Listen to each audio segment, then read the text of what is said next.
Yep. What is up, everybody? Your boy E-Man from the Average Joe Sports Talk Podcast, back at you with the weekly live stream. Usually do this live stream on Tuesday with my man Cricket, but you know how it is. Beginning of the year, Happy New Year's, everybody. First and foremost, all right. Got a couple of conflicts this week as I finish my vacation today, get back to work tomorrow. Had to kind of do a little bit of rescheduling and drop some last minute changes. But anyway. Needed to get on, though, because I did not want to have another week without doing my regular live stream because there's a lot of stuff going on. The NFL playoffs are upon us. There's still a couple of teams ready to make this. A lot of teams in the mix, but only 2 spots left. I'm going to give you those NFL breakdown scenarios as of yesterday. I want to talk a little bit about Lamar Jackson, my dog. Got some other stuff to go to. But I want to start it off with my college football Final Four gambling picks. As the game is on right now, we have the Alabama Crimson Tide against the Michigan Wolverine first quarter happening live right now. I got it on the big screen. Wanted to give you my picks before this game got too crazy here. So this is what I want. This is what I got going on right here. And it was not too late to go to jump on this, right? Bama and Michigan, I'm going to take the over. I took the over 45.5. I think this game is going to go 45.5. It looks a little slow right now based on the first, couple of minutes or so, but a couple of punts back and forth here. However, I think this game is going to go 4.5, 45 over 45.5 points. So go get the over. Next game, Texas and Washington. I got the under 62.5. All right. And I also have the under altogether in the first half of 31.5. I'm staying away from the lines here. I'm just going to go with the totals of the games. Again, 45.5. Bama and Michigan happening right now. I'm going on the over. And the Texas and Washington game, I'm going the under. Going the under right now, 62.5. And I'm actually taking the under in the first half as well, 31.5. Those are my final 4 picks. Let's start the show with that. All right. And look, the playoffs are definitely upon us when it comes to the NFL. And we got some scenarios, man. We got some scenarios here. Pretty wild. And first and foremost, let me start with the AFC. Let me give you the obvious, right? Clinch so far. The Miami Dolphins have a playoff berth. The Cleveland Browns have a playoff berth. The Kansas City Chiefs actually won the division title. That division is not great.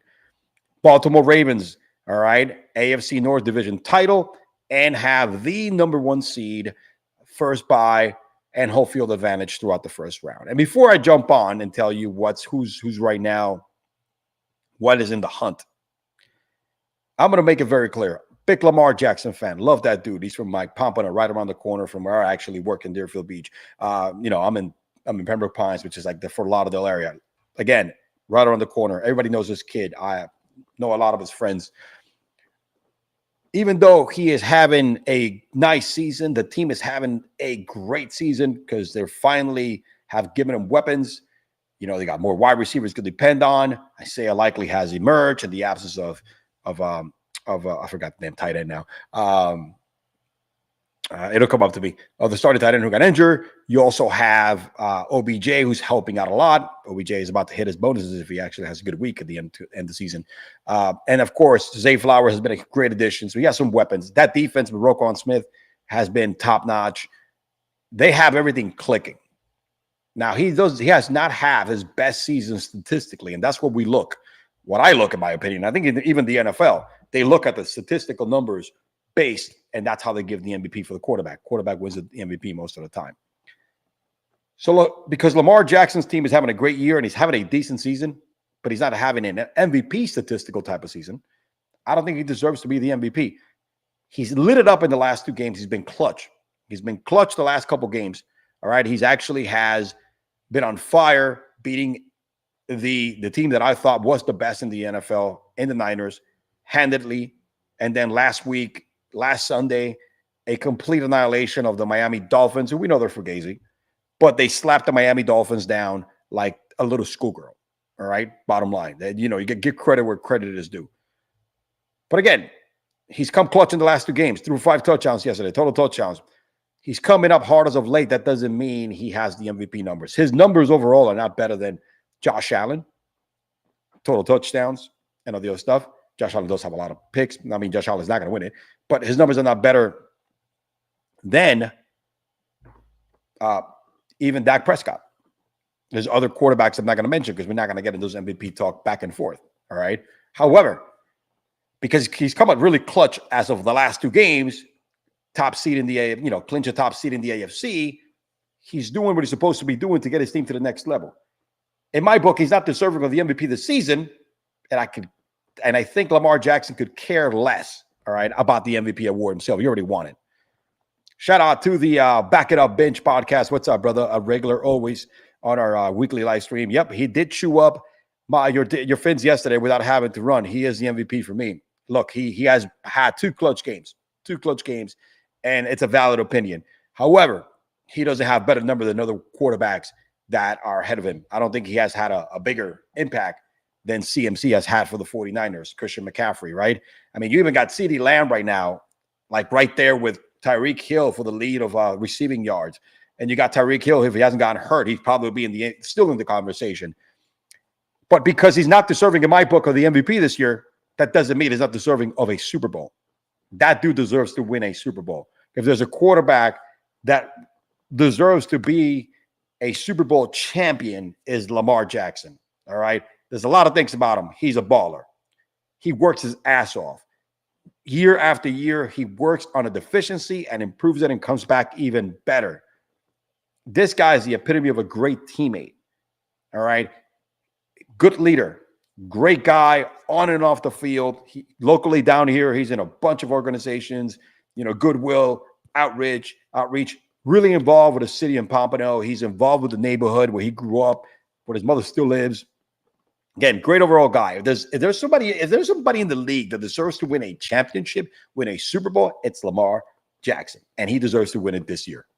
All right. Because this is the best team that they've put around Lamar Jackson defensively and offensively. And the team has not asked from Lamar to do a lot.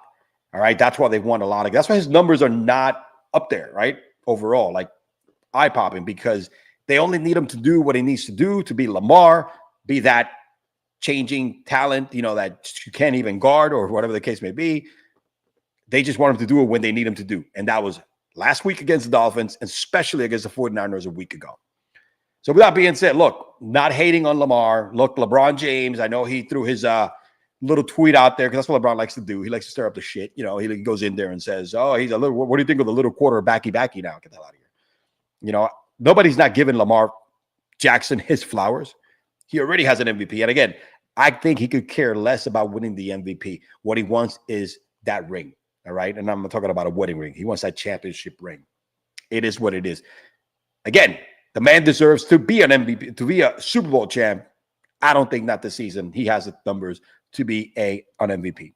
I'm going to make that perfectly clear. Not hating on the guy. Love the guy. He is one of my favorite players because the dude is just a great human being overall. Anyway, getting back to the conversation of the playoff scenario. So they clinched number 1 seed. Right now, Buffalo is sitting at 10-6. All right. They're playing Miami at 11, who's 11-5 next Sunday. Buffalo can clinch the division. All right. The division. If they beat Miami. This is what I'm saying. Again, Miami, I've said it all season long. Miami can beat bad teams at any time. They could annihilate. When it comes to good teams, they disappear. And no knock against Tua. The guy has the tools that he needs around him to be successful for that type of quarterback. Shout out to Mike McDaniels, new whiz kid, love his offense. It's entertaining to watch the Dolphins. Because the team is entertaining, that doesn't mean they're that good. All right? I think they're good. They're borderline good. They're good to make the playoffs. Again, I don't know how this division would have looked if the Buffalo Bills did not play this bad early in the season. I don't know how the division would have looked. We would never know if Aaron Rodgers would have never gotten injured on the second play of the season and was out for the season. I don't know how good the Jets might have been. We see how much they suck without him. Hindsight's 2020 might tell you that maybe they will, will be much better. But it's crazy that how bad Buffalo played to begin the season. They are alive to win the division. Wild. So right now, if Buffalo loses, the way that it works here, Buffalo clinches a playoff berth if they lose, right? Is either tie or Pittsburgh loses, Jacksonville loses or tie, or the Houston Texans and Indiana tie. So Buffalo wins, they're in. They're in. If Buffalo win, they're in. They control their own future. And they could even win the division title.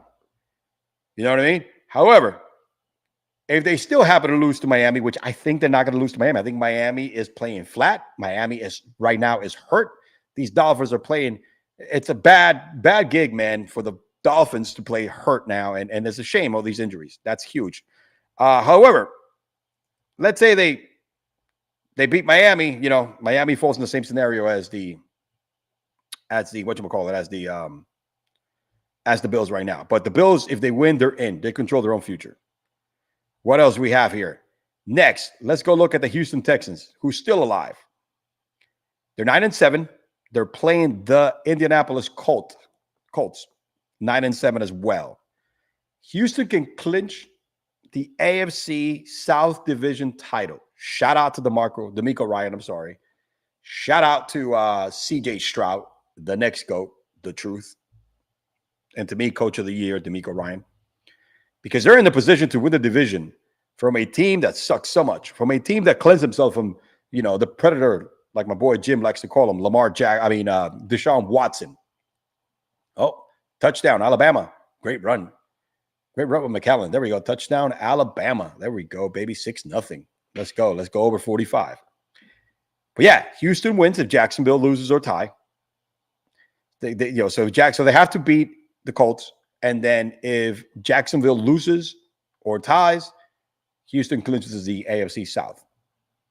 Houston can clinch a playoff berth if they win or tie, or Jacksonville loses and Pittsburgh loses or tie. Unreal. The Houston Texans are in the mix to win the division. Unreal. Shout out to D'Amico Ryan. That organization did a good job of drafting and trading Deshaun Watson, massage boy. The Indianapolis Colts are 9-7. Again, same scenario. If they clinch a division, if Indianapolis beats the Texans and Jacksonville loses. Or if Indianapolis ties and Jacksonville loses. There we go. Indianapolis clinches a playoff berth if Indianapolis wins automatically and Pittsburgh loses or tie. Now, Indianapolis can tie their game, and if Pittsburgh loses, they make the playoffs. I'm telling you, that AFC this year has been bonkers. It's been so bonkers. All right, what else we got here? Let me minimize this because I'm running out of room here. Jacksonville Jaguars, who this year they've disappointed. I mean, the injuries kind of hit them late.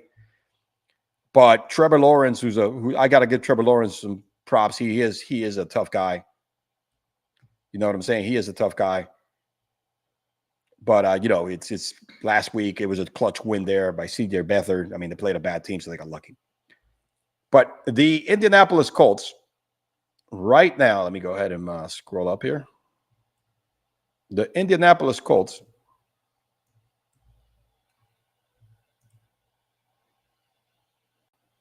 The Indianapolis Colts right now are sitting, the Jacksonville Jaguars are sitting at 9-7. And they're facing Tennessee. Their chances of winning are a lot higher than the other two.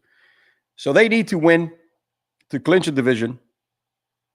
And you need Indianapolis and Houston, or Indianapolis-Houston to tie the game. Jacksonville clinches a playoff berth if they tie and Pittsburgh loses. Pittsburgh loss plus a Denver loss or tie, And Houston, it's wild. It is wild that and Houston, Indiana doesn't end the end does not end in a tie. But Jacksonville right now needs to win to clinch the division, and Indianapolis and Houston need to end in the tie. That's not going to happen. So right now, Jacksonville needs to win. Pittsburgh needs to lose. All right. Or Pittsburgh loses, Denver loses. I mean, Jacksonville is not looking great. They need to win. They have to win. At least the other two teams have some opportunity. Houston and the Colts have some opportunities to make it if they lose this week. But however, Jacksonville has to win. The Miami Dolphins are in this scenario are in a sticky situation as well. Let me go ahead and move up.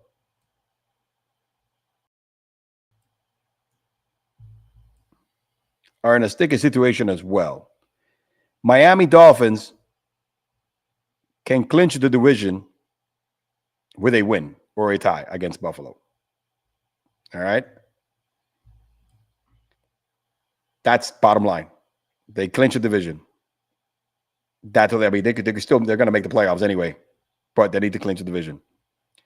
Pittsburgh Steelers are playing the Baltimore Ravens, and I'll guarantee you that the Baltimore Ravens are going to sit everybody and their mother, because that's what I would do. I could give a F about anything else because they have nothing else to play for.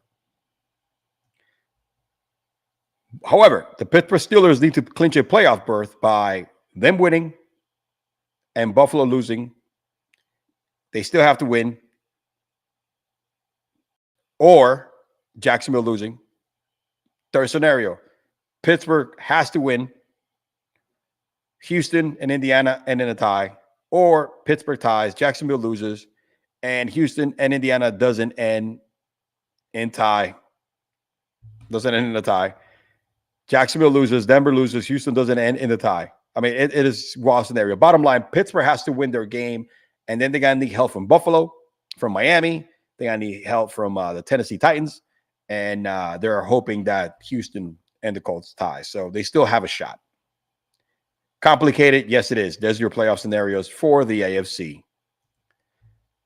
Woo, man, I'm getting thirsty. I'm getting thirsty, man. I'm doing this solo today. Let's go. Let's go and move on to the NFC. NFC, I think, is almost as complicated as the AFC. You know what I mean?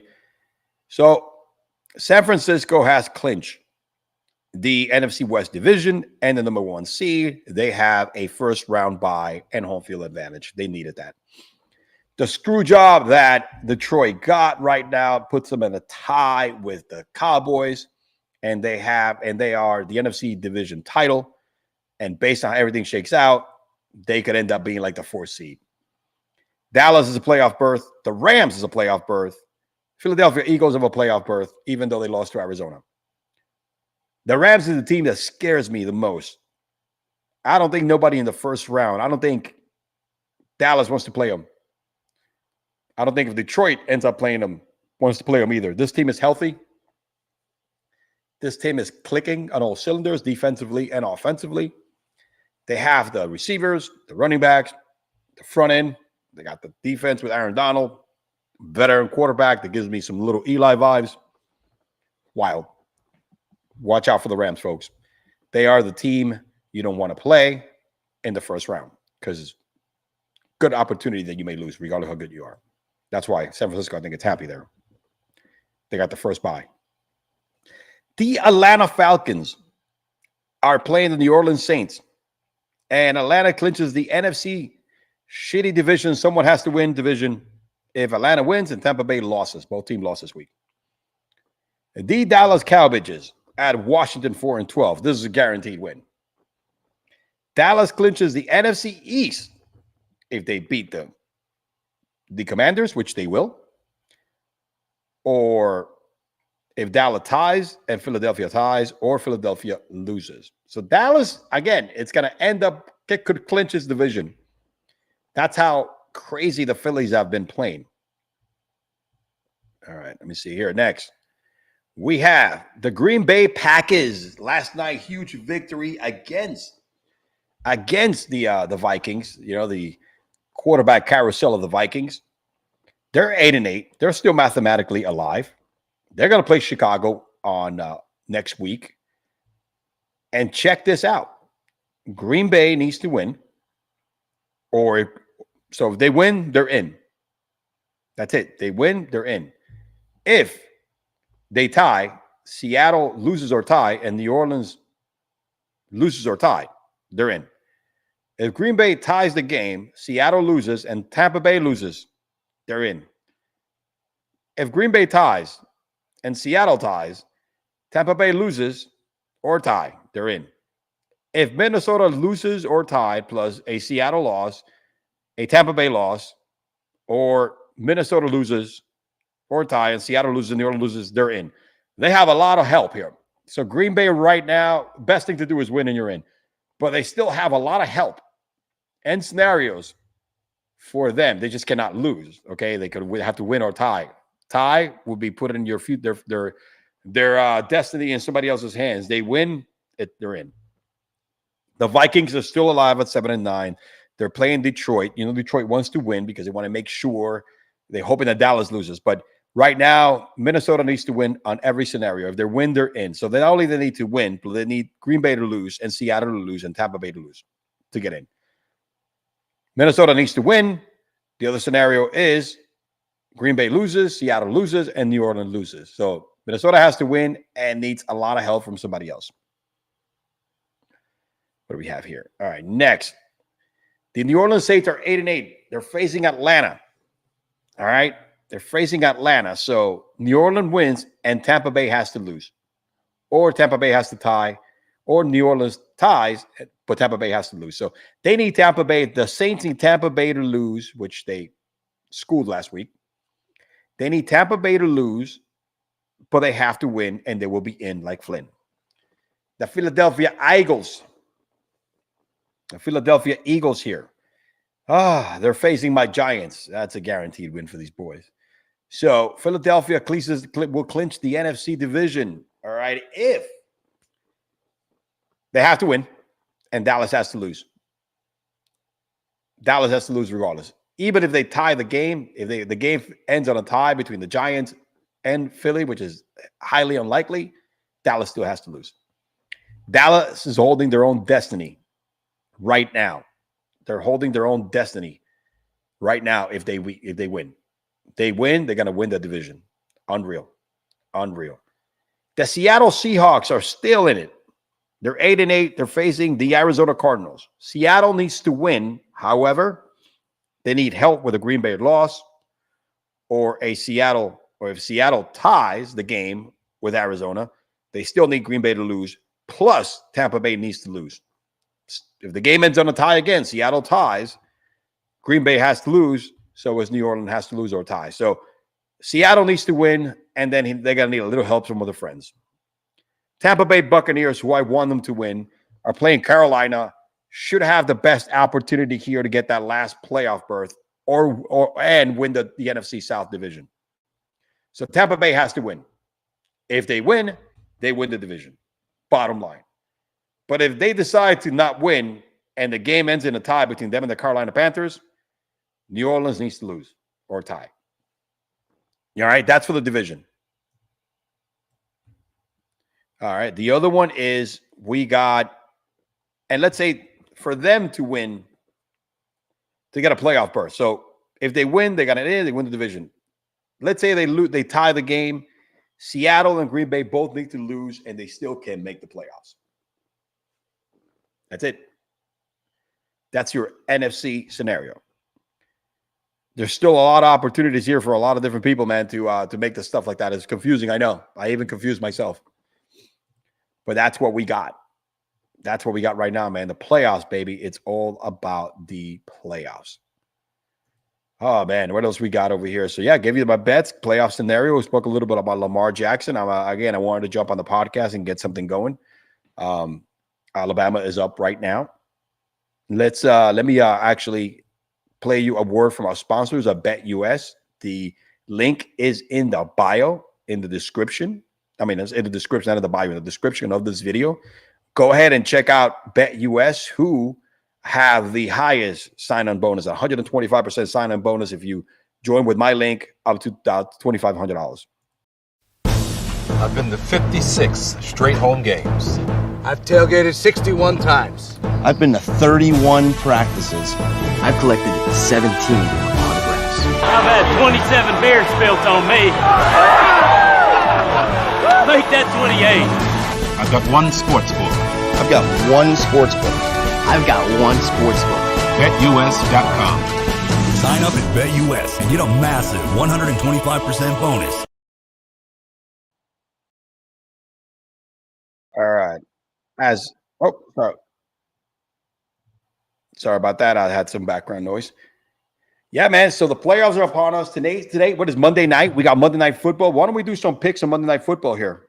Let's do some picks on Monday Night Football. Let's go, baby. Let's go. I actually got a parlay going on right now with Houston, the Knicks, who I got my prop parlay on there. So I got some stuff. Definitely took a bad L. I don't know why I took Iowa plus 5.5. That screwed up my parlay. Watch all the other ones hit. So anyway, let's talk about Monday night. All right, we got Monday Night Football today. Yeah, let me grab here the NFL. Let's see. Do we have Monday Night Football today? Yes, we do. Who's playing tonight? No, I don't think there's no games. Oh, because of the NFC. No, there's no game tonight. There's no game tonight. That's right. That's about that. Well, anyway, that's all I got for you today. Decided to throw a little impromptu content in there as I get back tomorrow for work. Got to get ready for the grind. And I will definitely be back. Check out the latest Cigars and Sports that me and Jim dropped on Friday. A long episode, 3 hours, but we had a lot on our chest. We had a lot of things going on. We spit it all out. We hit it from the heart, man. But there were some great topics that we talked. We talk about the playoffs as well. We talk about some Steelers, like always. Talked about the new USA boxing transgender policy. Check that out because it's complete bullshit. And some more stuff. So anyway, this is your boy E-Man from The Average Joe. Let's go to the comments real quick. I think we got one more comment here. I appreciate you backing up Bench Podcast. Thank you, brother. Like always, thanks for the support. Well, anyway, this is your boy E-Man from The Average Joe Sports Talk Podcast, signing out until next Tuesday when Cricket will be here. Peace. Yo!